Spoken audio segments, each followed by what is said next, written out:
आप देख रहे हैं गुलिस्तान न्यूज़। अभी तक का उर्दू खबरनामा लेकर मैं आपका मेज़बान गौहर कुछ आपकी खिदमत में हाजिर। तफसीलात से पहले सुर्खियों पर एक नज़र।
और अब पेश है खबरों की तफसील। सबसे पहले बात करेंगे अब जम्मू कश्मीर के मौसम के हवाले से। महकमे मौसमियात की पेशगोई के मुताबिक जम्मू कश्मीर के मौसम में आई तब्दीली के साथ ही वादी में गुज़श्ता रात से बालाई इलाकों में हल्की बर्फबारी हुई, जबकि मैदानी इलाकों में भी बारिशें हुई, जिसके सबब दर्ज हरारत में कमी वाक़ आ गई है। पीर की गली के बराह इलाके में बर्फबारी के सबब जम्मू डिवीजन में राजौरी और पूंछ में पोशाना बहराम गाला में भी बर्फबारी हुई, जिसके साथ ही राजौरी और पूंछ को वादी कश्मीर के शुपियां जिले से जोड़ने वाली तारीखी मुगल रोड पर ट्रैफिक की आमद रफ्त को मुअत्तल किया गया। शुमाली कश्मीर के कुपवारा के साधना टॉप में भी बर्फबारी हुई है और बर्फबारी की वजह से राबता सड़कों पर फिसलन पैदा होने के नतीजे में एहतियाती तौर गाड़ियों की आवाजाही को रोक दिया गया है। सयाहती मकाम सोनमर्ग गुलमर्ग में भी बर्फबारी हुई है। कई मकामात पर हल्की बर्फबारी के साथ साथ बारिशों का सिलसिला भी वक्फे से जारी रहा। शुमाली कश्मीर के जिला बांडीपुरा की वादी गुरेज में भी बर्फबारी हुई है, जिससे शुमाली कश्मीर के बेशतर इलाकों में दिन के दर्ज हरारत में नुमाया कमी वाक़ा हुई है। वादी गुरेज के बराई इलाके जिनमें राजधान टॉप में बर्फबारी का सिलसिला गुज़श्ता रात देर गई तक जारी रहा शुरू हुआ, और जबकि मैदानी इलाकों में भी हल्की बर्फबारी के साथ ही बारिशें भी हुई, जिसके साथ ही गुरेज बांडीपुरा रोड को ट्रैफिक की आवाजाही के लिए बंद कर दिया गया। उधर खुद लद्दाख को वादी कश्मीर के साथ जोड़ने वाली शाहरा पर भी मिनमर्ग और द्रास और साथ ही साथ जोजिला के मकाम पर ताज़ा बर्फबारी हुई है, जिसके बाद ही श्रीनगर ले शाहरा को भी गाड़ियों की आमदरफ्त के लिए बंद कर दिया गया। बलाई इलाकों में जहां हल्की बर्फबारी हुई है, उसकी वजह से इलाकों में जो रिहायशी इलाके नज़दीकी इन बाला इलाकों हैं वहां पर सर्दी में इजाफा हुआ है। दर्ज हरारत में कमी आने के साथ ही लोगों ने एक बार फिर गर्म मलबूसात का इस्तेमाल करना शुरू कर दिया। कांगड़े का भी इस्तेमाल हुआ और उसके साथ साथ ही गर्म मलबूसात का भी इस्तेमाल किया जा रहा है, और लोग कई मकामात पर आग जलाकर अपने आप को गर्म महसूस भी कर रहे हैं। गर्म लकड़ी जलाकर वो अपने आप को गर्मी भी उस हवाले से वहाँ पर उन्हें जब सर्दी लगती है तो गर्मी का भी इस्तेमाल किया जा रहा है। पहले शुमाली कश्मीर के गुरेज बांडीपुरा इलाके में क्या कुछ मौसम के हवाले से अपडेट हैं, सीधा चलते हैं अपने नुमाइंदे ज़हूर अहमद के पास। ज़हूर, क्या कुछ अपडेट हैं अगर हम मौसम की बात करेंगे, क्योंकि जो खबर आ रही है कि गुरेज इलाके में भी बर्फबारी हुई है और गुरेज बांडीपुरा का जो रोड है वो भी एहतियाती तौर पर बंद हुआ है। क्या कुछ अपडेट है इस हवाले से? जी बिल्कुल, अगर हम बात करेंगे रात में ही अगर हम देखें मैदानी इलाकों में जो बारिशों का सिलसिला जारी हुआ, उस हवाले से जो है गुरेज बांडीपुरा जो फॉल्सलंग एरिया है और 6 महीने जो है ये कट ऑफ रहता है कि रोड की कनेक्टिविटी की वजह से, क्योंकि जो फिसलन होती है और बर्फ राजधान टॉप पे 5 या 6 फुट बर्फ जो है जमा हो जाती है। लेकिन आज अगर हम बात करेंगे दावर या गुरेज इलाके में जो है बारिश के साथ साथ जो है बर्फ भी स्टार्ट हुआ और 1 इंच के करीब जो है दावर में रिकॉर्ड की गई। उस हवाले से अगर राजधान टॉप में अच्छी खासी बर्फ हुई है, उस वजह से जो फिसलन होती है इस रोड के, ये जो फॉल्सलंग एरिया और हिली एरिया है इसको एहतियात के तौर पर फिलहाल बंद कर दिया गया है। अगर हम इस मौसम की बात करेंगे तो ये ऑलमोस्ट जो है 6 महीने जो है कट ऑफ रहता है बांडीपोरा डिस्ट्रिक्ट से, और उसके बाद जो है इसको अगर हम इसमें जो है जो कोई पेशेंट्स होते हैं, जो क्रिटिकल पेशेंट्स होते हैं, उनको एयरलिफ्ट किया जाता है, उनके स्पेशली जो है हेलीकॉप्टर सर्विस उनके लिए रखी जाती है। जी चलिए, बहुत बहुत शुक्रिया ज़हूर अहमद आपका। ये थे बांडीपुरा से ज़हूर अहमद तफसीलात फराम करे थे। शुमाली कश्मीर के मुतअद्दिद इलाकों जिनमें कुपवारा, बांडीपुरा, गुरेज के साथ साथ जो मस्जिद इलाके हैं, करना वहां पर भी बर्फबारी हुई है। उसके साथ साथ ही वहां पर जहां दर्जा हरारत में कमी आई है और दूर दराज इलाके का जो राबिता है वो फिलहाल जिला हेडक्वार्टर से मुनक़ता हुआ। इस सिलसिले में इंतजामिया की जानिब से ये वहां पर लोगों से भी अपील की गई है और साथ ही साथ ड्राइवरों से भी अपील की गई है, क्योंकि सड़कों पर फिसलन पैदा हो गई और उस फिसलन की वजह से फिलहाल एहतियाती तौर पर गाड़ियों की आवाजाही को रोक दिया गया है। अब श्रीनगर लद्दाख हाईवे के हवाले से बात करेंगे। इस खबर पे तफसीलात के लिए हमारे साथ है गांधरबल से सलीम वानी। सलीम, क्या कुछ अपडेट है, कितना वक्त लग सकता है और किस तरह के मौसम के हवाले से क्या कुछ अपडेट है? देखो गवर, जो श्रीनगर लेह कौमी शहरा है, रात को ही जो बर्फबारी हुई वहां पे रोड पे, इसलिए सुबह प्रशासन ने ये फैसला लिया श्रीनगर लेह राजमार्ग को बंद किया गया है। अभी जो BRO 122 RCC जो काम कर रही है वहां पे, इन्होंने देखा बोला था कि हम 10-11 बजे तक ये रोड थ्रो करेंगे, लेकिन जो वहां पे फिसलन काफी है इसलिए पूरी तरह से पहले के जो रोजिला का पैच है उसको क्लियर करेंगे, उसके बाद ही गाड़ियों को इजाजत मिलेगी। लेकिन अभी काम चल रहा है, लेकिन थोड़ा टाइम लगेगा। मुझे लगता है कि 1-2 घंटे में ये रोजिला भी क्लियर करेंगे अगर मौसम ने साथ दिया, क्योंकि यहाँ पे अभी जो मैदानी इलाके हैं गांधरबल डिस्ट्रिक्ट के, यहाँ पे भी अबुर आलूदा है। रात भर बारिश हुई, लेकिन जोजिला और सोनमर्ग में बर्फबारी हुई थी रात को, इसलिए प्रशासन ने फैसला लिया था श्रीनगर लेह राजमार्ग को बंद किया गया था। लेकिन 2-3 घंटे तक ये श्रीनगर जोजिला को थ्रो किया जाएगा। चलिए, बहुत बहुत शुक्रिया सलीमानी आपका। ये थे सलीमानी तफसीलात फराम कर रहे थे मौसम के हवाले से, जहाँ श्रीनगर लिया शाहरा पर भी जो श्रीनगर लिया द्रास के साथ साथ ही जहाँ मिनीमर्ग और जोजिला के मकाम पर बर्फबारी हुई है, उसकी वजह से श्रीनगर लिया शाहरा को फिलहाल एहतियाती तौर पर गाड़ियों की आमद रफ्त के लिए बंद कर दिया गया है। उसके साथ साथ ही अगर हम बात करेंगे मुगल शाहरा की, वहाँ पर भी पुशाना और दीगर जो इलाके हैं मकाम है वहाँ पर बर्फबारी हुई है, उसके वजह से भी श्रीनगर जो मुगल शाहरा है फिलहाल गाड़ियों की आमद रफ्त के लिए फिलहाल उसे बंद कर दिया गया है। बढ़ते आगे बात जरा श्रीनगर की भी करते हैं। ख्वाजा असरा और मशहूर कश्मीरी गुलकार अब्दुल रशीद जो रेशमा के नाम से मशहूर हैं का आज श्रीनगर में इंतकाल हुआ है। अब्दुल रशीद जो कि काफ़ी दिनों से अलील थी ने श्रीनगर के SMHS अस्पताल में आखिरी सांस ली।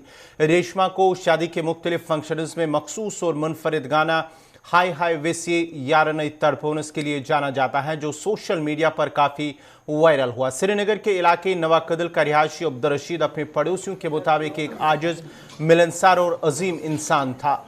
अब्दुल रशीद का नमाज जनाजा सुबह 10 बजे के करीब अदा किया गया, जिसमें लोगों की एक बड़ी तादाद ने शिरकत की, जिसके बाद उन्हें सुपुर्द लहद किया गया। उधर ट्रांसजेंडर एसोसिएशन के सदर ने अब्दुल रशीद के इंतकाल पर सदमे और गम का इजहार किया और अफराद खाना से ताज़ियत का भी इजहार किया है।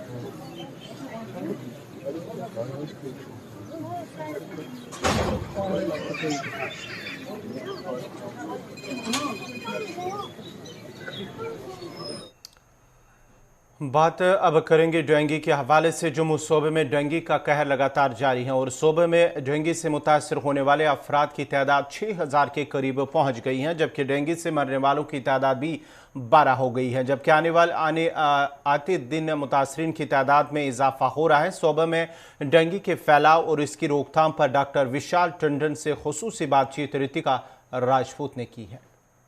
जम्मू कश्मीर में अगर डेंगू की मैं बात करूं, लगातार केसेस बढ़ते ही जा रहे हैं।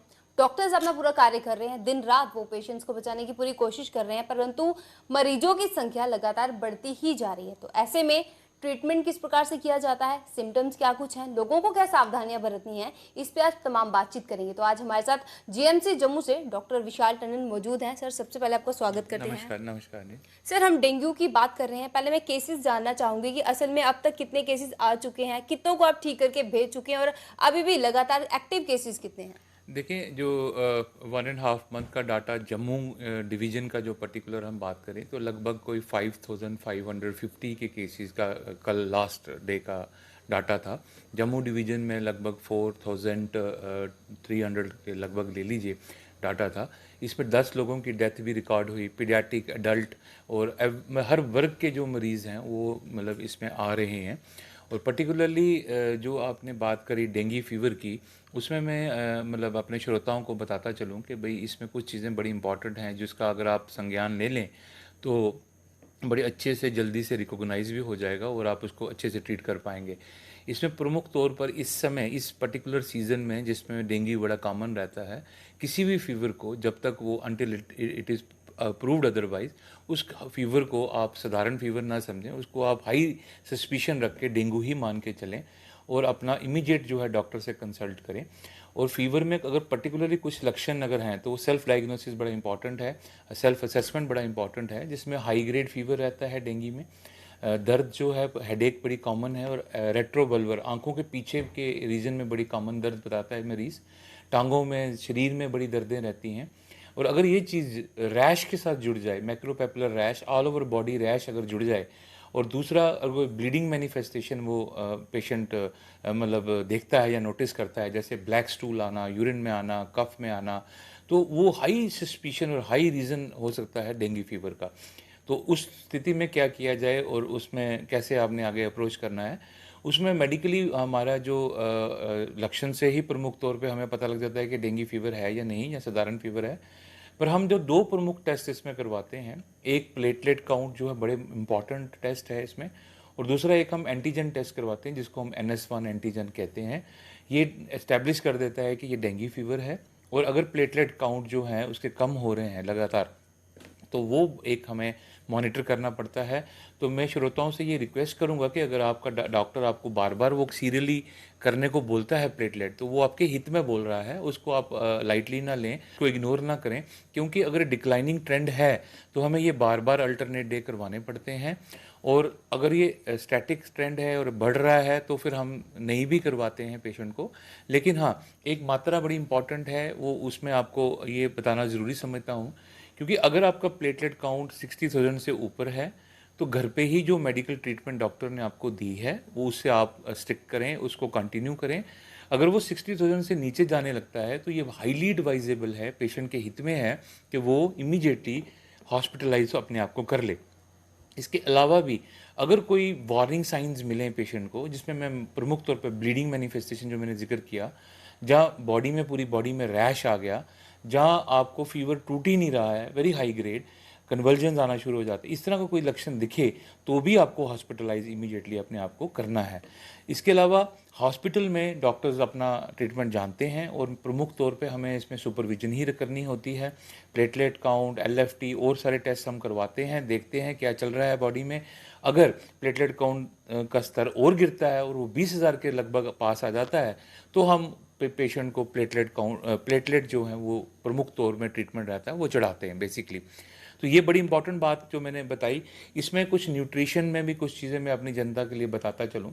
जैसे कीवी अच्छी मानी गई है, कीवी का सेवन करें, उसको इंकरेज करें, डाइट में अपनी बढ़ाएं। तो पपाया जो है बड़ा अच्छा माना गया है, कच्चा नहीं होना चाहिए, पका हुआ तैयार पपाया जो वो खाएं। कोकोनट वाटर आप एक सुबह एक शाम ले सकते हैं, उससे आपकी अच्छी हाइड्रेशन रहेगी, सिस्टम जो है वो ट्रैक पे रहेंगे सारे। और इसके अलावा जो तो ओवरऑल हाइड्रेशन, पेशेंट को अच्छी न्यूट्रिशन, खाने का मन इसमें हालांकि कम हो जाता है मरीज़ का, पर मैं रिक्वेस्ट करूंगा पेशेंट्स को या श्रोताओं को, ये जो सुन रहे हैं, कि अपना न्यूट्रिशन अच्छा रखें, बैलेंस्ड रखें, घर का ही खाना खाएं। आप soup, vegetable soup, chicken soup, ये सब चीज़ें ऐड कर सकते हैं, आपने कोई चीज़ की मनाही नहीं रहती इसमें। इसके अलावा दो बड़ी इंपॉर्टेंट बातें मैं बोलूँगा। सेल्फ मेडिकेशन जो बड़ी कॉमन है वो जनता करती है, इसमें इंडल्ज होती है, वो ना करें। दो चीज़ें इसमें बिल्कुल डिज़ायरेबल नहीं है। एक तो एंटीबायोटिक का कोई खास रोल नहीं रहता इस बीमारी में, बिकॉज ये वायरल डिजीज़ है, ये समझें। एंटीबायोटिक का रोल तभी है अगर आपका डॉक्टर समझता है कोई सुपर इन्फेक्शन है, कोई को इन्फेक्शन है, कोई साथ में जुड़ी इन्फेक्शन है, तो एंटीबायोटिक का रोल है। अदरवाइज सेकंड चीज़ जो इसमें मना है, दर्दें तो इंसान को हैं इस पेशेंट को, लेकिन पेन किलर का इसमें जो है वो यूज़ नहीं करना चाहिए, क्योंकि ये दोनों जो चीज़ें हैं ये बॉडी में रिएक्शन कर सकती हैं और वो मिसलीडिंग हो सकती हैं बड़ी सारी, कि पेशेंट, हम डॉक्टर्स को भी मिसलीड करेंगी कि रैश जो है वो दवाई की वजह से, एलर्जी से आया है, जहाँ ये एक्चुअल रैश जो है वो डेंगू का है। तो मैं ये सजेस्ट करूंगा कि पेन किलर के तौर पे या फीवर के तौर पे जो हम डॉक्टर्स प्रिस्क्राइब करते हैं, सिंपल कैलपॉल जहाँ डोलो मैक्सिमम 650 तक, इससे ऊपर आपको जाने की ज़रूरत नहीं है और अपनी डॉक्टरी करने की ज़रूरत नहीं है, क्योंकि उसमें जो नीम हकीम बनने की कोशिश करेंगे तो ये बीमारी एक घातक रूप ले सकती है।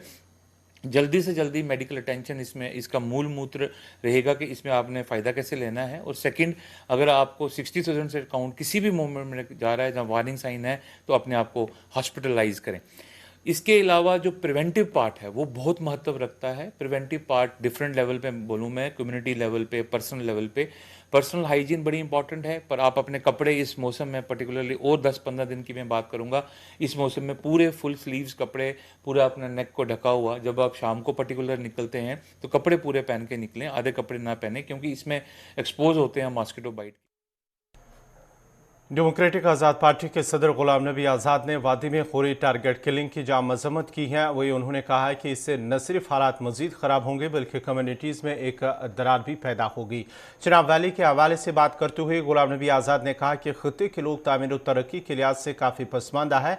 इन बातों का इज़हार उन्होंने गुलिस्तान न्यूज़ के नुमाइंदे वसीम गुत्तू से बात करते हुए किया। ये टारगेट किलिंग के तो हम बहुत खिलाफ हैं और इससे बड़ी नफरत पैदा हो जाती है। किलिंग तो और भी दूसरे लोगों की भी होती है, सिविलियन की भी होती है, लोकल की भी होती है, लेकिन टारगेट के लिए एक तबके की होती है, एक फ़िरके की होती है, कश्मीरी पंडितों की होती है, हमारे भाइयों की, या बाहर के मज़दूरों की होती है। तो वो कश्मीर, जम्मू कश्मीर के लिए भी ठीक नहीं है और मुल्क के लिए भी नहीं ठीक है, क्योंकि बाहर का आदमी उसका बेचारे का कोई कसूर नहीं है और कश्मीरी पंडित का कोई कसूर नहीं है, उसको मारना ये बहुत ही गलत बात है। मिलिटेंट तो खैर हर गलत बात ही करते हैं, वो बाहर वाले और अंदर वाले को मारकर, लेकिन उससे हमारी पूरी स्टेट की जो छवि है वो ख़राब हो जाती है और स्टेट की बदनामी हो जाती है और हमारी स्टेट के लोग जो बाहर हैं फिर उनके लिए बड़ी मुश्किलात पैदा होती है।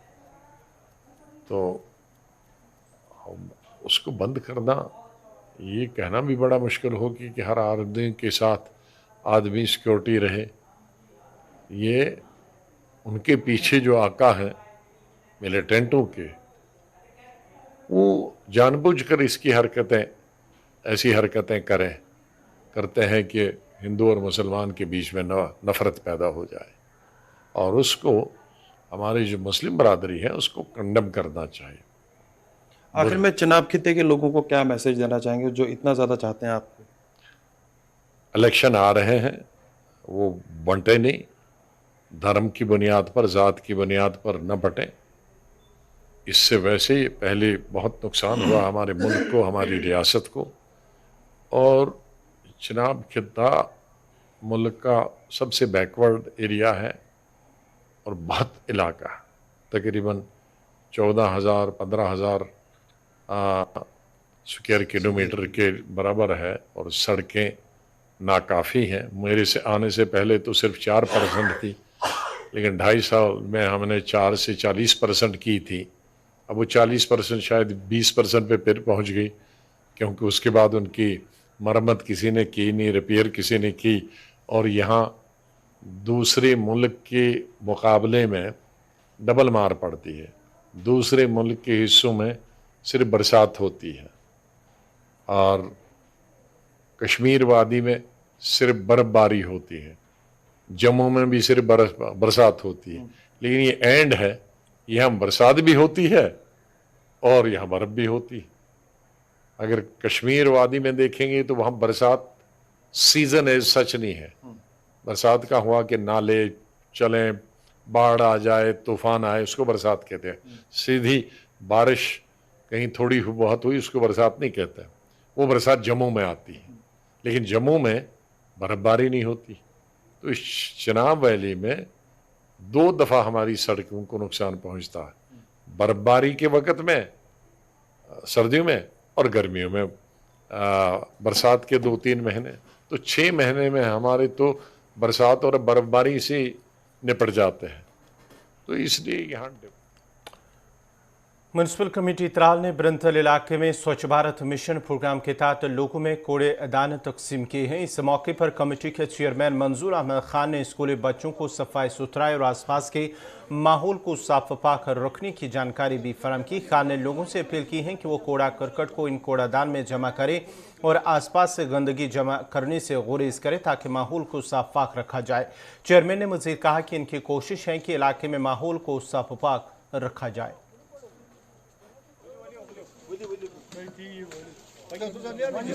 सोन urban local bodies back to village program इथे प्रोग्राम सच भारत गई आज ब्रंतल वार्ड अत प्राइमरी स्कूल गई आज स्कूलस मज अत होव लुकन नीज डस्टबिन सतन होव तुम कत डस्टबिन कर इस्तेमाल हु कत मज त्रावन तो उदर कत मज त्रावन अंद पक कत साफ थवन पन मोहल कत पन वार्ड कत थो साफ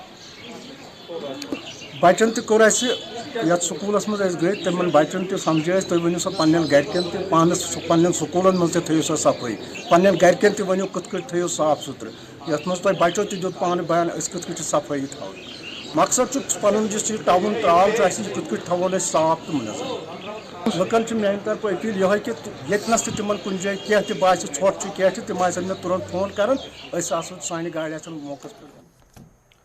जम्मू कश्मीर में खेलकूद को फ़रोग़ देने और नौजवानों को खेलकूद की तरफ राग़िब करने के लिए अगरचे इंतज़ामिया की जानिब से बहुत सारे इक़दाम उठाए जा रहे हैं, जबकि ज़िला पुलवामा में कसीर रकम खर्च करके कश्मीर का पहला मसनूई हॉकी टर्फ तामीर हुआ है ताकि नौजवानों को हॉकी के खेल की तरफ राग़िब किया जाए, जिससे हॉकी को भी मज़ीद फ़रोग़ मिलेगा। इस मसनूई हॉकी टर्फ का इफ्तिताह खुद LG मनोज सिन्हा ने किया था। ताहम कुछ मामूली काम न होने से ये टर्फ बेकार ही पड़ा है और अगर देख रेख न होने से ये टर्फ आहिस्ता आहिस्ता खस्ता हो रही है। मकामी नौजवानों ने इंतज़ामिया से अपील की है कि टर्फ पर बाकी काम जल्द मुकम्मल किया जाए ताकि मकामी नौजवान हॉकी खेल सके।